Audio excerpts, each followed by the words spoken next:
بسم اللہ الرحمن الرحیم اللہم صلی علی محمد وعلی آل محمد وبارک وسلم رب اشرح لی صدری ویسر لی امری واحلل عقدۃ من لسانی یفقہوا قولی واجعل لی وزیرا من اہلی آمین یا رب العالمین۔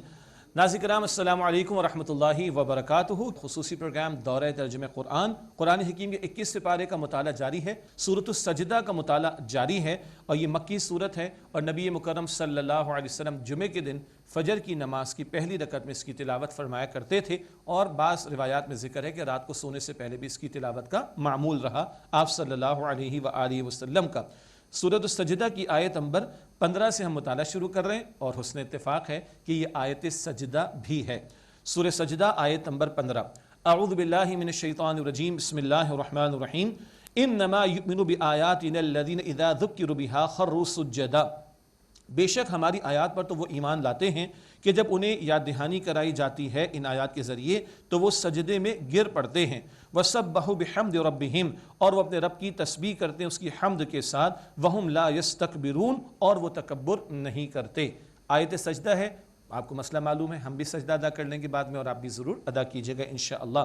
یہ ایمان والوں کی شان بیان ہو رہی۔ جب اللہ کی آیات کے ذریعے نصیحت کی جاتی ہے تو توجہ سے سنتے ہیں، اور اثر کیا لیتے ہیں؟ سجدے میں گر پڑتے ہیں، اللہ کی تسبیح کرتے ہیں اس کی حمد کے ساتھ، اور تکبر نہیں کرتے۔ ان کی راتوں کا حال بیان ہو رہا ہے، سبحان اللہ۔ تتجافى جنوبهم عن المضاجع يدعون ربهم خوفا وطمعا، ان کے پہلو بستروں سے علیحدہ رہتے ہیں اور وہ اپنے رب کو پکارتے ہیں خوف اور امید کی کیفیت کے ساتھ۔ وَمِمَّا رَزَقْنَاهُمْ يُنْفِقُونَ، اور جو ہم نے انہیں عطا فرمایا اس میں سے وہ خرچ کرتے ہیں۔ راتوں کو آرام تھوڑا کرتے ہیں اور قیام کرتے ہیں اللہ تعالیٰ کے حضور۔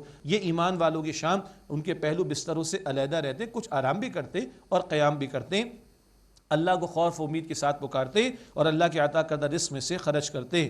اب ان کے لیے کیا انعام ہے؟ بڑا پیارا انعام اللہ تعالیٰ بیان فرما رہا ہے۔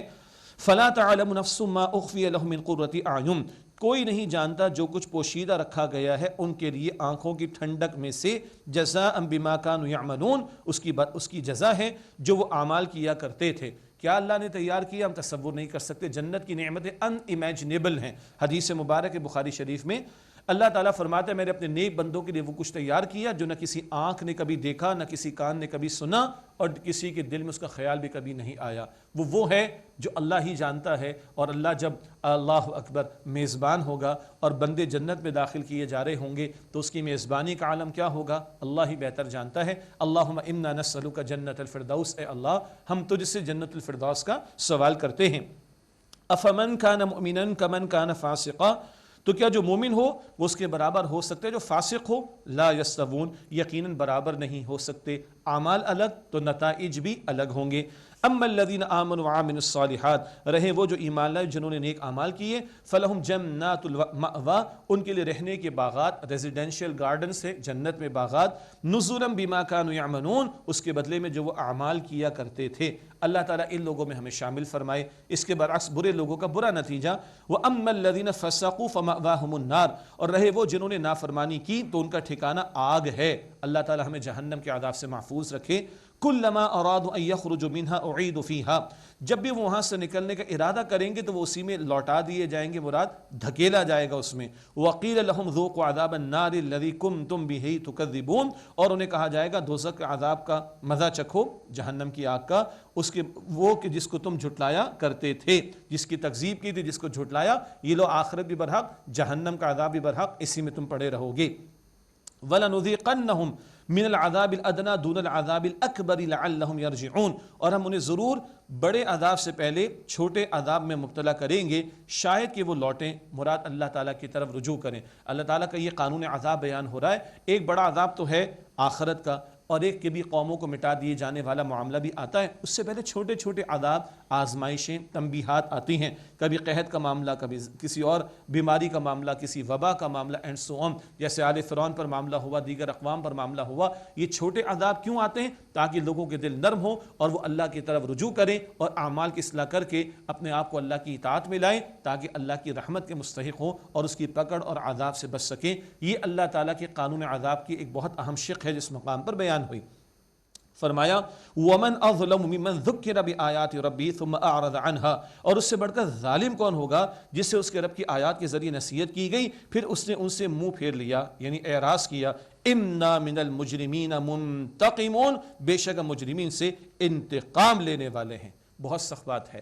ایک تو کافروں کا معاملہ، وہ لوگ جن کے سامنے نبی اکرم صلی اللہ علیہ وسلم قرآن پاک کی آیات پیش کر رہے ہیں، اللہ تعالیٰ کا کلام پیش کر رہے ہیں اور وہ اعراض کر کے بھاگ جاتے تھے۔ اللہ فرما رہے ایسے مجرموں سے ہم انتقام لیں گے۔ یہ تو ہوا کافروں کا معاملہ۔ ہم مسلمان ہیں الحمدللہ رب العالمین، کچھ مقامات پر لوگوں کو سعادت ملی کہ قرآن پاک کا ترجمہ تشریحی سن رہے ہیں، اور اللہ کی ٹی وی کو اس سعادت پچھلے کچھ سالوں سے میسر آ رہی اللہ تعالیٰ کے فضل و کرم سے کہ براہ راست اللہ پاک کا کلام کا ترجمہ ہم سامنے پیش کر رہے ہیں آپ کے، ہمیں مل رہی ہے نصیحت مجھے بھی اور آپ کو بھی۔ اب اس کے بعد ہم کیا اعراض کریں گے؟ پس سے پوچھ ڈال دیں گے، قرآن پاک کو بند کر دیں گے، قرآن پاک کو فراموش کر دیں گے، قرآن پاک سے دوری ہو جائے گی، قرآن پاک پھر کبھی کھلے گا نہیں اگلے 11 مہینے تک۔ انا للہ و انا الیہ راجعون۔ ڈرنا چاہیے، ہمیں نصیحت ہو رہی نا قرآن سے۔ وہ کافر تھے کہ اعراض کرتے تھے، اللہ کہتے ہیں مجرمین سے انتقام لیں گے ہم۔ اللہ اکبر، ہم تو مسلمان ہیں، کیا ہم قرآن کو چھوڑ دیں گے؟ توجہ کیجئے گا، کیوں ٹی وی پر انشاءاللہ تعالیٰ قرآن پاک کا ترجمہ اور دیگر قرآن پاک کے حوالے سے تعلیمات کا سلسلہ رہے گا۔ جہاں جہاں موقع ہو ہمیں اس میں شرکت کرنی ہے، اور آج اللہ تعالیٰ سے مانگنا ہے تاکہ ہم ان لوگوں کی صف میں شامل نہ ہوں کہ جو قرآن کو اعراض کریں گے، اس سے اعراض کریں گے اور اللہ ایسے مجرمین سے انتقام لے گا۔ استغفر اللہ۔ وَلَقَدْ آتَيْنَا مُوسَى الْكِتَابَ فَلَا تَكُنْ فِي مِرْيَةٍ مِّن لِّقَائِهِ، اور یقیناً ہم نے موسیٰ علیہ السلام کو تورات عطا فرمائی تو اے مخاطب تم اس کے ملنے کے بارے میں شک میں مبتلا نہ ہونا۔ یہ آیت کریمہ کا ترجمہ ایک اعتبار سے میں نے کیا، اس کی تشریح مختلف اعتبارات سے کی گئی۔ ایک سادہ بات کیا ہے، تورات بھی اللہ تعالیٰ نے عطا فرمائی، موسیٰ علیہ السلام کو بھی کلام عطا کیا گیا تھا، اور اب نبی اکرم علیہ السلام ہے جن کو قرآن حکیم آخری کلام کے طور پر عطا کیا گیا۔ تو عموم کے اعتبار سے ترجمانی وَلَقَدْ آتَيْنَا مُوسَى الْكِتَابَ فَلَا تَكُنْ فِي مِرْيَةٍ مِّن لِّقَائِهِ، اور یقیناً ہم نے موسیٰ علیہ السلام کو تورات عطا فرمائی تو اس کے ملنے کے بارے میں اے مخاطب تم شک میں مبتلا نہ ہونا۔ وَجَعَلْنَاهُ هُدًى لِّبَنِي إِسْرَائِيلَ، اور ہم نے اسے ہدایت بنایا بنی اسرائیل کے لیے۔ اور مشرکین کو کیا سمجھایا جا رہا ہے، یہ پہلی مرتبہ ایسا نہیں اللہ نے کسی رسول کو ایک کتاب کو بھیجا ہو، پہلے بھی رسول آئے ہیں جیسے کہ موسیٰ علیہ السلام، پہلے بھی کتابیں آئیں جیسے کہ تورات کا عطا کیا جانا۔ ہاں ان بنی اسرائیل کے افراد کا ذکر ہے، وَجَعَلْنَا مِنْهُمْ أَئِمَّةً يَهْدُونَ بِأَمْرِنَا لَمَّا صَبَرُوا، اور جب ہم نے ان میں سے پیشوا بنائے اور وہ ہمارے حکم سے رہنمائی کرتے تھے، اور جبکہ انہوں نے صبر کیا، وَكَانُوا بِآيَاتِنَا يُوقِنُونَ، اور وہ ہماری آیات پر یقین رکھتے تھے۔ بنی اسرائیل کو تورات عطا ہوئی، ہدایت کے طور پر عطا ہوئی، اور ان میں ائمہ تھے، ان کے پیشوا ذمہ دار جو اللہ تعالیٰ کی عطا کردہ ہدایت کے مطابق رہنمائی کرتے، جبکہ انہوں نے صبر کیا اور وہ اللہ کی آیات پر یقین رکھتے تھے۔ امامت کب ملی ہے؟ جب اللہ کے کلام سے جڑیں۔ امامت کب ملی ہے؟ جب صبر کیا۔ صبر یہ بھی ہے دنیا کی محبت سے اپنے آپ کو روکنا، دنیا کے مفادات سے اپنے آپ کو روک کر آخرت کا طلبگار بننا۔ امامت کب ملی ہے؟ جب اللہ کے حکم کے مطابق رہنمائی کا سامان کیا۔ امامت کب ملی ہے دنیا اس وقت لوگوں کی جب وہ اللہ کی آیات پر یقین رکھتے تھے۔ اب تو ہم بنی اسرائیل کو تو بھول جائیں اس معنی میں کہ وہ قصہ پارینہ ہو گیا۔ آج ہم مسلمان امت مسلمہ ہیں، کیا اللہ کے کلام کو دنیا کے سامنے پیش کر رہے ہیں؟ دنیا کو لیڈ کرنے کے لیے اس امت کو کھڑا کیا گیا تھا۔ آج دنیا ہمارے فیصلے کر رہی، کیا آج ہم صبر کر رہے ہیں؟ دنیا کی محبت میں ڈوب تو نہیں گئے اور آخرت کو فراموش تو نہیں کر دیا؟ دین کو پس پش ڈال کر دنیا کو ترجیح تو نہیں دے دی؟ اور اللہ کی آیات پر کتنا یقین ہے؟ دنیا جہاں کے لوگوں کے کوٹیشنز کو کوٹ کیا جاتا ہے، سارا میڈیا جو ہے وہ رات بھر لگا رہتا ہے، فلاں نے یہ کہا، فلاں نے یہ کہا، فلاں نے یہ کہا، کارپوریٹ سیکٹر میں فلاں مینجمنٹ کے گرو نے یہ کہا، فلاں بزنس کے ایکسپرٹ نے یہ کہا، فلاں بگ آئیکن نے یہ کہا اور ٹائیکن نے یہ کہا، فلاں نے یہ کہا۔ اللہ نے کیا فرمایا اس کا بیان کتنا ہے؟ یقین ہے کہ یہ سب سے عظیم کلام ہے؟ یقین ہے کہ یہ کتاب انقلابی والی کتاب ہے؟ یقین ہے کہ انسانیت کی تقدیر کو بدل دینے والی کتاب ہے؟ جب تک یہ نہ ہو دنیا کی امامت نہیں مل سکتی، پھر در بدر کی ٹھوکریں ہیں۔ اللہ تعالی ہمارے حال پر رحم فرمائے اور امت کو امت والے کام کو انجام دینے کے لیے کھڑا ہونے کی توفیق عطا فرمائے۔ ارشاد ہوا ان ربک هو یفصل بینہم یوم القیامۃ فیما کانوا فیہ یختلفون، بے شک آپ کا رب قیامت کے دن ان کے درمیان فیصلہ فرما دے گا اس بات میں جس میں وہ اختلاف کیا کرتے تھے۔ اولم یہدی لہم کم اہلکنا من قبلہم من القرون یمشون فی مساکنہم، کیا ان کے لیے یہ بات ہدایت کا باعث نہ ہوئی کہ ہم نے ان سے پہلے کتنی امتوں کو ہلاک کر ڈالا؟ یہ ان کے گھروں مراد ان کے کھنڈرات وغیرہ میں چلتے پھرتے ہیں، وہی جو بستیاں ان کے راستوں میں آتی تھی مشرکین کے۔ ان فی ذلک لآیات، بے شک اس میں یقیناً نشانیاں ہیں۔ افلا یسمعون، تو کیا وہ سنتے نہیں؟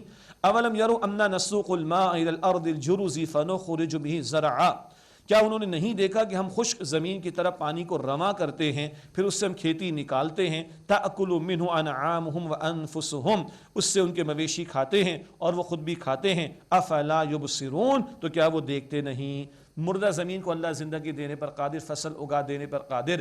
دنیا میں اندھیرے تھے، دنیا بنجر تھی، اللہ نے محمد مصطفیٰ علیہ السلام کو بھیج دیا، قرآن حکیم کی بارش برسا دی، اب ایمان کی فصل لہلہائے گی۔ اور مشرکین کو بتایا جا رہا ہے کہ تم لاکھ روڑے اٹکانے کی کوشش کرو حق کی راہ میں، اللہ تعالیٰ اس حق کے کلمے کو سر بلند فرمائے گا۔ سورہ صف کی آیت نمبر 8 میں ہم پڑھیں گے، یریدون لیطفئوا نور اللہ بافواہہم، یہ اپنے منہ کی پھوکوں سے اللہ کے نور یعنی اس کے دین کی روشنی کو مٹانا چاہتے ہیں۔ واللہ متم النور ولو کرہ الکافرون، اور اللہ اپنے نور کا اتمام فرما کر رہے گا، اپنے دین کی روشنی کو پورا فرما کر رہے گا، چاہے کافروں کو کتنا ہی ناگوار گزرے۔ یہاں ان کو سمجھایا گیا مثال سے، افلا یبصرون، تو کیا وہ دیکھتے نہیں؟ ویقولون متی ھذا الفتح ان کنتم صادقین، اور وہ کہتے ہیں یہ فیصلہ کب ہوگا اگر تم سچوں میں سے ہو۔ قل، آپ فرما دیجئے، یوم الفتح لا ينفع الذین کفروا ایمانہم ولا ھم ینظرون، فیصلے کے دن کافروں کو ان کا ایمان لانا نفع نہیں دے گا اور نہ انہیں کوئی مہلت دی جائے گی۔ آج یہ اکڑ دکھا کر پوچھتے ہیں کب آئے گا عذاب؟ جب عذاب آئے گا، فیصلہ آ جائے گا تو اب ماننا ایمان لانا نفع نہیں دے گا اور نہ کوئی عمل کے لیے مہلت ملے گی۔ فأعرض عنہم، بس آپ ان سے اعراض کیجئے، رخ پھیر لیجئے۔ وانتظر، انتظار کیجئے، انہم منتظرون، بے شک وہ بھی انتظار کرنے والے ہیں۔ یہ چیلنج کے انداز میں، دو ٹوک انداز میں اللہ تعالیٰ کی طرف سے فیصلہ دے دیا گیا۔ ناظرین کرام، سورہ سجدہ کا مطالعہ مکمل ہوا، اب اس کے بعد ہے سورۃ الاحزاب، اور یہ مدنی سورت ہے۔ اس سے قبل 18ویں پارے میں سورۃ النور مدنی سورت، اور اب یہ سورۃ الاحزاب مدنی سورت، دونوں کے مضامین میں خاصی یکسانیت ہے۔ یہ 6 ہجری میں نازل ہوئی، یہ 5 ہجری میں نازل ہوئی سورہ احزاب، سورہ نور 6 ہجری میں نازل ہوئی۔ وہاں بھی معاشرت کی ہدایات تھیں، یہاں بھی معاشرت کی ہدایات۔ وہاں گھر کے اندر کے پردے کا بیان تھا، یہاں گھر سے باہر کے پردے کا بیان بھی آئے گا۔ وہاں بھی سچے ایمان والوں کا ذکر تھا، یہاں بھی ہے۔ وہاں سورہ نور میں منافقین کا ذکر تھا، یہاں بھی ہے۔ اور وہاں ایک خاص تناظر میں اما عائشہ صدیقہ رضی اللہ تعالی عنہا کا ذکر خیر آیا تھا اور ان کی عفت و پاک دامنی کا ذکر تھا۔ وہ ایک خاص غزوہ کی واپسی کا معاملہ تھا، تب وہ واقعہ پیش آیا، غزوہ بنی مصطلق۔ یہاں غزوہ احزاب، غزوہ خندق، بیٹل آف ٹرنچز کا ذکر بھی ہمارے سامنے آئے گا۔ تو یہ سورۃ الاحزاب ہے، مدنی سورت۔ کئی ایک اہم معاشرتی ہدایات ہیں، حجاب کے احکامات کا بیان بھی ہے، اور جن لوگوں کی آنکھوں پر حجاب پڑ چکا، جو کہتے ہیں قرآن میں حجاب کا ذکر تو نہیں ہے، تو ہم آپ کو قرآن کی ایک آیت سنا کر خود بتا دیں گے اللہ کے کلام سے کہ حجاب کا لفظ قرآن حکیم میں آیا، شاید ان لوگوں کی آنکھوں پر حجاب پڑ چکا ہے۔ اسی طریقے پر غزوہ احزاب کا تذکرہ بھی آئے گا، سچے ایمان والوں کو بیان، ایمان کے جھوٹے دعوے دار ان کا تذکرہ یعنی منافقین کا بھی بیان آئے گا۔ بسم اللہ الرحمن الرحیم، یا ایھا النبی اتق اللہ ولا تطع الکافرین والمنافقین، اے نبی صلی اللہ علیہ وسلم اللہ تعالیٰ کا تقوی اختیار کیجئے اور کافر و منافقین کی بات کو اہمیت نہ دیجئے۔ ان اللہ کان علیما حکیما، بے شک اللہ تعالیٰ خوب علم رکھنے والا، حکمت والا ہے۔ واتبع ما یوحی الیک من ربک، اور جو اے نبی آپ پر آپ کے رب کی طرف سے نازل کیا گیا، وحی کیا گیا، اس کی پیروی کیجئے۔ ان اللہ کان بما تعملون خبیرا، بے شک اے لوگو تم جو کچھ کرتے ہو اللہ تعالیٰ خوب دیکھنے والا ہے۔ وتوکل علی اللہ، اور آپ صلی اللہ علیہ وسلم اللہ تعالیٰ پر بھروسہ کیجئے۔ وکفی باللہ وکیلا، اور اللہ تعالیٰ کافی ہے بطور کارساز۔ ایک اہم نقطہ نوٹ کیجئے گا، نبی علیہ السلام سے خطاب ہے، امت کو تعلیم ہے۔ 4 ہدایات، تقوی اختیار کرنے کی، کفار و منافقین کی بات نہ مانی جائے، اللہ کی وحی کی پیروی کی جائے، اللہ تعالیٰ پر توکل کیا جائے۔ اللہ کے پیغمبر سے خطاب صلی اللہ علیہ وسلم، امت کو تعلیم۔ یہ نقطہ نوٹ کیجئے گا، کیوں؟ آگے ازواج مطہرات، امت کی ماؤں سے خطاب ہے، البتہ اس خطاب کے ذریعے امت کی عورتوں کو بھی تعلیم عطا کی جا رہی ہے۔ یہ نقطہ بعد میں کام ہے کہ اس کو نوٹ کر لیجئے گا، آگے چلتے ہیں۔ ما جعل اللہ لرجل من قلبین فی جوفی، اللہ تعالیٰ نے کسی آدمی کے لیے اس کے سینے میں 2 دل نہیں بنائے۔ کیا مطلب؟ ایک بندے کے دل میں، ایک بندے کے سینے میں ایک ہی دل ہوتا ہے، تو مراد ایک شخص کا عقیدہ ایک ہی ہوگا، ایک دل میں ایمان اور نفاق دونوں جمع ہو جائیں، یہ ممکن نہیں ہے۔ ایمان اور نفاق ایک ہی دل میں جمع ہو ممکن نہیں. اس کو یہاں پر بیان ایک خاص انداز سے کیا گیا. ما جعل اللہ لرجل من قلبین فی جوفی، اللہ تعالیٰ نے کسی آدمی کے جس کے سینے میں دو دل نہیں بنائے. وما جعل ازواجکم اللائی تظاہرون منہن امہاتکم، اور تمہاری ان بیویوں کو جنہیں تم ماں کہہ بیٹھتے ہو تمہاری مائیں نہیں بنایا. اس مسئلے کو ظہار کہتے ہیں. عربوں کے اندر یہ بری رسم تھی، اپنی بیوی کو کوئی کہہ دیتا تم تو میری ماں کی طرح ہو، اور ماں سے تو ظاہری بات ہے تعلق قائم کرنا حرام ہے، نکاح حرام ہے، تو بیوی سے بھی وہ حرام کر لیتے تعلق کو، معاذ اللہ یہ اس کو روک دیا کرتے تھے. یہ بری رسم اللہ تعالی نے ختم فرمائی. یہ مسئلہ وضاحت کے ساتھ 28 سے پارے کے شروع میں سورہ مجادلہ میں آ جائے گا. ظہار کا مسئلہ کہا جاتا ہے. تو بات کیا ہے کہ جیسے ایک سینے میں دو دل نہیں ہوتے، اسی طرح ایک شخص کی دو مائیں نہیں ہو سکتی. اسی طرح ایک اور مسئلہ جس کا یہاں ذکر ہے، وما جعل ادعیاءکم ابناءکم، اور تمہارے منہ بولے بیٹوں کو تمہارا حقیقی بیٹا نہیں بنایا. ایک شخص کی ایک ہی ماں ہو سکتی تو اس کا باپ بھی ایک ہی ہوگا، تو منہ بولا بیٹا حقیقی بیٹا نہیں ہوتا. ذالکم قولکم بافواہکم، یہ تمہارے منہ سے کہی گئی بات ہے. واللہ یقول الحق وہو یہدی السبیل، اور اللہ تعالی حق فرماتا ہے یعنی حق بیان فرماتا ہے اور وہ راستے کی ہدایت عطا فرماتا ہے، مراد سیدھے راستے کی رہنمائی فرماتا ہے. ادعوہم لآبائہم هو اقسط عند اللہ، ان منہ بولے بیٹوں کو انہی کے باپوں کی طرح منسوب کرو، یہ اللہ تعالیٰ کے نزدیک زیادہ قرین انصاف ہے. فَإِن لَمْ تَعْلَمُوا آبَاءَهُمْ فَإِخْوَانُكُمْ فِي الدِّينِ وَمَوَالِيكُمْ، پھر اگر تم ان کے باپوں کو نہیں جانتے ہو تو وہ تمہارے دینی بھائی ہیں اور تمہارے ساتھی ہیں. کوئی سرپرست کا نام لکھوا دو اس کے باپ کے اس کے تعلق سے، اگر اس کے والد کا نام نہیں پتا، تو جیسے شخص کی دو مائیں نہیں ہوتی ایک شخص کے دو باپ نہیں ہوتے، تو جو لڑکا ہے اگر وہ لے پالک ہے، ایڈاپٹڈ ہے، تو اس کو اس کے باپ کی طرف، یہ لڑکی اس کے باپ کی طرح منسوب کیا جائے جو اس کا حقیقی باپ ہے. یہ بہت اہم نقطہ ہے. اللہ کے نبی صلی اللہ علیہ وسلم نے یہاں تک فرمایا جان بوجھ کر کوئی کسی کو غیر باپ کی طرف نسبت دے تو یہ کفریہ طرز عمل ہے. یہ بخاری شریف کی روایت ہے. ہمارے دین میں نسب کا بڑا معاملہ اور نسب سے پہ رشتے بنتے پر ان کے بارے میں شریعت کے بہت سارے احکامات آتے ہیں. تو اس بات کی کلیئرٹی کہ کون کس کا حقیقی باپ ہے تو اس بچی کے حقیقی باپ کی طرف اس کو منسوب کیا جائے، اور اگر باپ کا نام حقیقی باپ کا نام معلوم نہیں ہے تو بہرحال تم اس کے سرپرست بن سکتے ہو. فرمایا فَإِخْوَانُكُمْ فِي الدِّينِ، وہ تمہارے دینی بھائی ہیں، وَمَوَالِيكُمْ، اور تمہارے ساتھی ہیں.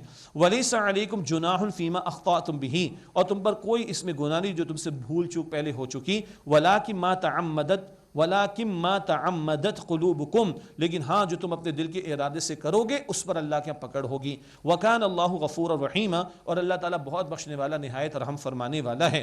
اب بہت عظیم آیت قرآن پاک کی آ رہی ہے ہمارے روحانی والدین کے لیے. جی ہمارے روحانی والدین حضور اکرم صلی اللہ علیہ وسلم، اور ہماری روحانی مائیں ہیں ازواج مطہرات رضی اللہ تعالی عنہن اجمعین. فرمایا النبی اولا بالمؤمنین من انفسہم، نبی علیہ السلام اہل ایمان کی جانوں سے زیادہ ان کے حقدار ہیں. کیا مطلب؟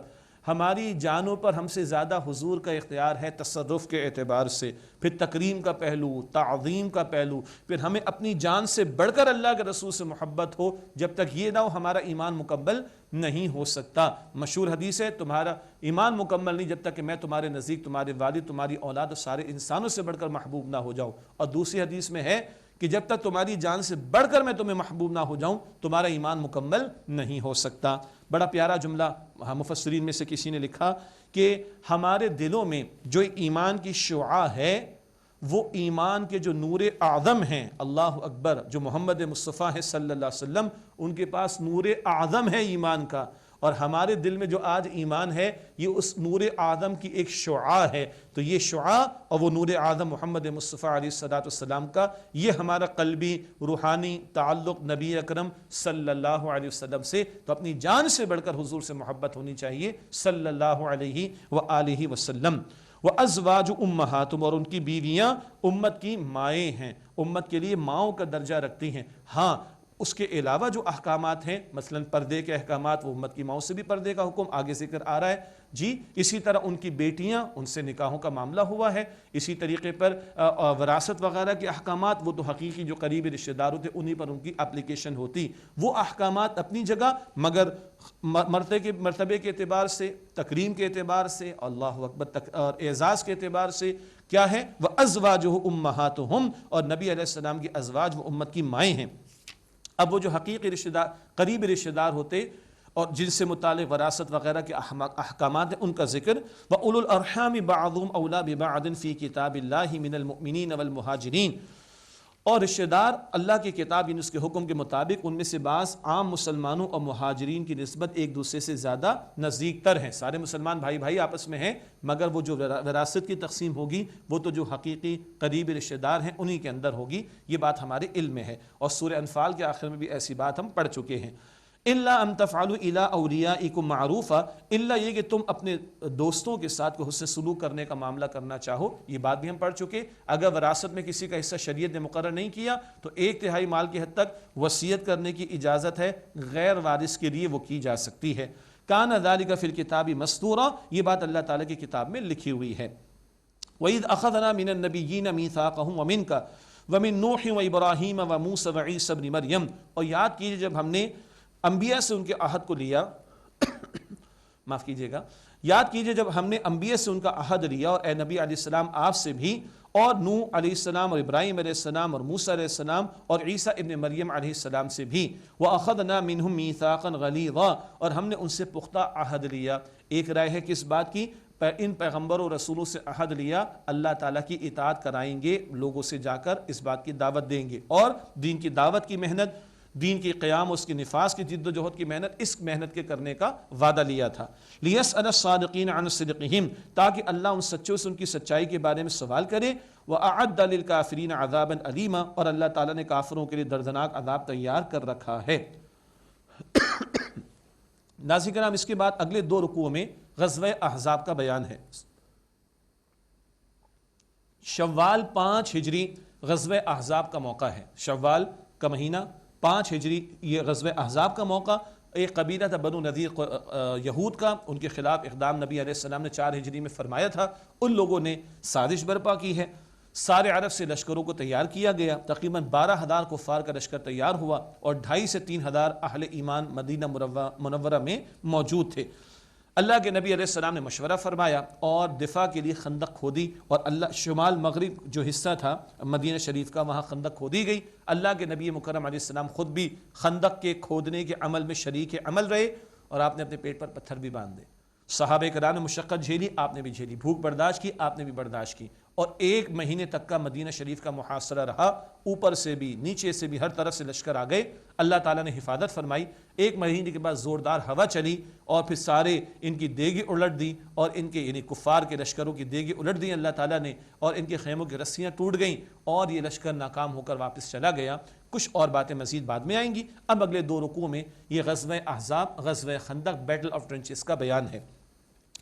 یا ایھا الذین آمنوا اذکروا نعمت اللہ علیکم اذ جاءتکم جنود فارسلنا علیہم ریحا وجنودا لم تروها. اے ایمان والو، اپنے اوپر اللہ تعالیٰ کی نعمت یعنی احسان کو یاد کرو جو تم پر بہت سے لشکر چڑھ آئے تھے، تو ہم نے ان پر آندھی بھیجی اور ایسے لشکر جنہیں تم نے نہیں دیکھا. آندھی بھی چلا دی اللہ نے، فرشتے بھی بھیجے. وَكَانَ اللَّهُ بِمَا تَعْمَلُونَ بَصِيرًا، اور اللہ تعالیٰ اسے خوب دیکھنے والا جو تم کرتے ہو. اِذْ جَاءُوكُم مِّن فَوْقِكُم وَمِنْ أَسْفَلَ مِنكُمْ وَإِذْ زَاغَتِ الْأَبْصَارُ وَبَلَغَتِ الْقُلُوبُ الْحَنَاجِرَ. یاد کرو جب تم پر چڑھ آئے تمہارے اوپر کی طرف سے اور تمہارے نیچے کی طرف سے، یعنی اوپر کے علاقے سے مدینہ شریف کے غطفان حوازن کے قبائل آ گئے، اور نیچے کی طرف سے وہ قریش کا قبیلہ ان کے افراد آ رہے ہیں. وَإِذْ زَاغَتِ الْأَبْصَارُ وَبَلَغَتِ الْقُلُوبُ الْحَنَاجِرَ، اور جب آنکھیں چندھیا گئیں یعنی آنکھوں خوف طاری ہو گیا، اور دل گلوں میں یعنی کلیجے منہ کو آنے لگے. وَتَظُنُّونَ بِاللَّهِ الظُّنُونَ، اور تم اللہ تعالیٰ کے بارے میں طرح طرح کے گمان کر رہے تھے. یہ کچھ منافقین بھی ان کی طرف اشارہ ہو رہا ہے. هُنَالِكَ ابْتُلِيَ الْمُؤْمِنُونَ وَزُلْزِلُوا زِلْزَالًا شَدِيدًا، اسی موقع پر اہل ایمان کو آزمایا گیا اور وہ شدید انداز سے جھنجھوڑ دیے گئے. بہت بڑی آزمائش. انفرادی سطح پر طائف کا میدان نبی اکرم علیہ السلام پر سب سے بڑی آزمائش مصائب کے ٹوٹ جانے کے اعتبار سے، اور اجتماعی سطح پر اہل ایمان کی جماعت کے لیے بہت بڑا مصیبت کا معاملہ یعنی آزمائش کا معاملہ وہ غزوہ احزاب. اس موقع پر منافقین کا کیا طرز عمل رہا اور سچے ایمان والوں کا کیا طرز عمل رہا، یہ ذکر اگلی آیات میں ہے. آئیے ناظرین کرام مختصر دعا پر محفل کا اختتام کرتے ہیں. بسم اللہ الرحمن الرحیم. اللہم صلی علی محمد وعلی آل محمد وبارک وسلم. اللہم انک عفو کریم تحب العفو فاعف عنا. اے اللہ تو معاف فرمانے والا ہے، کریم ہے، معاف کرنے کو پسند فرماتا ہے. اے اللہ ہم سب کو معاف فرما دے. اے اللہ ہم سب کی، ہمارے ماں باپ کی، ہمارے گھر والوں کی، تمام مسلمانوں کی مغفرت فرما دے. اے اللہ ہمارے صغیرہ کبیرہ گناہوں کو بخش دے. اے اللہ ہمیں جہنم سے آزاد فرما دے. اے اللہ ہمیں جنت الفردوس عطا فرما. اے اللہ ہم سب سے راضی ہو جا. وصلی اللہ علی النبی الکریم وعلی آلہ واصحابہ اجمعین برحمتک یا ارحم الراحمین. یا رحمان